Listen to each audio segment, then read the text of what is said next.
मोहतरम all India Muslim personal board हज़रत मौलाना खालिद फैसल रहमानी साहब के नशीन व तशरीफ फरमा कौम और मिल्लत के तंजीमों के जिम्मेदारान, मेरे साथी अरकान पार्लिमान, दीगर सियासी पार्टी के जिम्मेदार, मौजूद हाज़रीन इकराम, बुजुर्गान कौम और मिल्लत,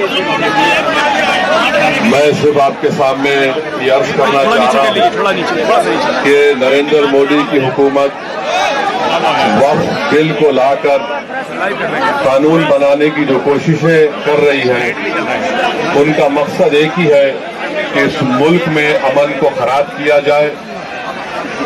वजीर आजम का मकसद एक ही है कि मस्जिद और मंदिर के नाम पर आवाम हमेशा लड़ती रही, और उस बिल का मकसद ये नहीं है कि वक्फ की जायदादों को मजबूत किया जाए या उनकी हिफाजत की जाए। आप खुद अंदाजा लगाइए कि हिंदू धर्म के एक बहुत बड़े ज्यूरिस्ट हैं, B.K. मुखर्जी की किताब में लिखा गया कि हिंदू धर्म में बाई कस्टम बाई यूसेज वो मंदिर की जायदाद बन सकती है। तो नरेंद्र मोदी वक्फ के वक्फ बाई यूजर को इस तरह से खत्म कर रहे हैं कि अगर कोई डिस्प्यूट होगा या गवर्नमेंट प्रॉपर्टी होगी तो वक्फ बाई यूजर नहीं रहेगा।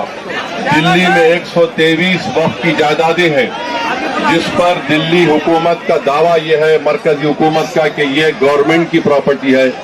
कलेक्टर को इख्तियार देने का मतलब यही है कि कलेक्टर हुकूमत के हक में फैसला देगा।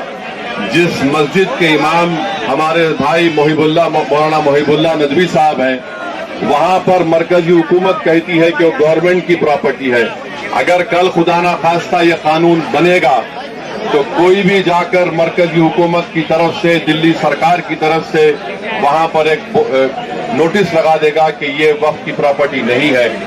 हिबा को निकाल रहे हैं, ट्रांसफर ऑफ प्रॉपर्टी में हिबा है, मगर कोई गिफ्ट नहीं कर सकता वक्फ की जायदाद को। नरेंद्र मोदी आजकल भारत के हमारे फजीलतुल शेख बने हुए हैं और ये बता रहे हैं कि अगर कोई मुसलमान होता है तो उसको 5 साल तक वो वक्फ को नहीं दे सकता है। ये कहां से इनको मालूम हुआ? कौन से फिक़्ह ये की किताब में लिखा गया? तो इनका मकसद एक ही है कि भारत के मुसलमानों से उनकी सियासी और मजहबी शनाख्त को छीन लिया जाए।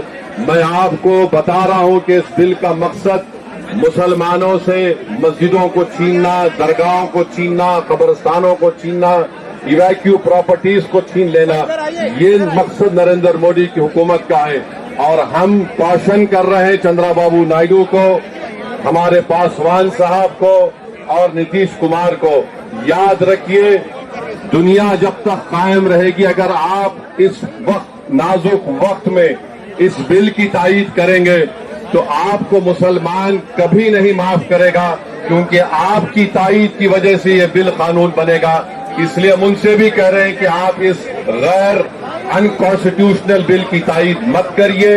हमारा मुतालबा सिर्फ यही है, अगर हिंदू धर्म की प्रॉपर्टीज में, मंदिरों में, सिखों के गुरुद्वारा में कोई गैर सिख या गैर हिंदू मेंबर नहीं बन सकता तो मुसलमान के इस वक्त में क्यों बन सकता है? तो ये तमाम चीजें हैं। हम उम्मीद करते हैं कि हुकूमत इसका नोटिस लेगी। अगर नरेंद्र मोदी इस मुल्क के अमन को खराब करना चाहते हैं, वो मस्जिदों और मंदिरों के झगड़ों में इजाफा करना चाहते हैं, तो ये उनकी हुकूमत की जिम्मेदारी होगी।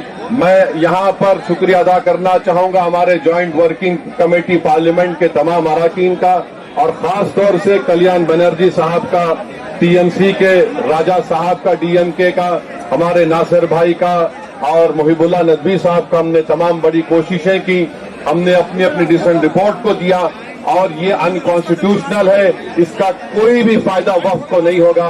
सिर्फ वक्फ बोर्ड को बर्बाद करने के लिए, वक्फ जायदादों को लूटने के लिए हुकूमत ये एंटी कॉन्स्टिट्यूशनल और एंटी मुस्लिम काम करने जा रही है। बहुत बहुत शुक्रिया।